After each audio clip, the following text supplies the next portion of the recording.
En cuanto a la trascendencia social del hecho, es indudable la importancia que tiene dentro de la sociedad la probidad en la adjudicación, que se predique la probidad, no solo que se cumpla, sino que además se exteriorice correctamente, que se actúa con limpieza en los actos, en los procedimientos de adjudicación de viviendas de protección oficiales.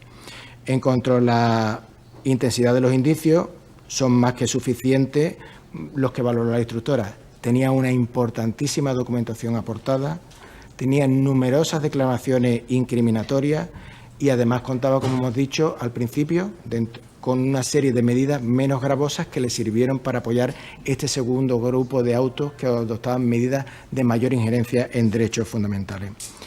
En cuanto al resultado perseguido, no podemos no podemos hacer un análisis a posteriori. O sea, no podemos valorar si fue correcta o incorrectamente realizada una intervención por qué información hayamos obtenido. De igual manera que una intervención injustificada inicialmente no se convalida porque aparezcan luego resultados palpables. Tenemos que tener en cuenta que teníamos una causa que ya era conocida públicamente desde el inicio de la misma. La instructora fue apreciando que a medida que investigando iban apareciendo más potenciales responsables de estos delitos. Y aparentemente todos ellos no tenían más relación entre sí que el posible punto de contacto que sería el señor López. Es desde luego el último recurso que podemos imaginar en el que podría acudir la juez para seguir investigando. Pero además tenemos que hacer hincapié en una cosa. No adoptó las medidas de mayor injerencia de un primer momento. Fue avanzando progresivamente.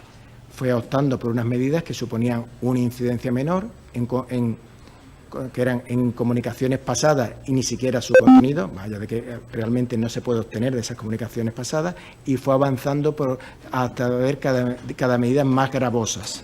Y eso es una cosa que no podemos dejar de tener en consideración. Y en cuanto al principio de proporcionalidad, nos exige la ley que haya una ponderación de los intereses en conflicto y para ello debe tenerse en cuenta, por un lado, la gravedad del hecho, la trascendencia social o el ámbito tecnológico en el que se produzcan los hechos, la intensidad de los indicios, la relevancia del resultado y por último la relevancia del resultado perseguido. En cuanto a la gravedad de los hechos, nos encontramos con que cuando se ordenaron la autointervención ya teníamos, o ya la instructora partió de que había una gran cantidad de posibles implicados que, como hemos dicho, podrían haber cometido, cuando menos, un delito de cohecho. La pena del delito como hecho llega hasta los 6 años y eso permite calificar el delito como grave conforme al artículo 13 y 33 del Código Penal.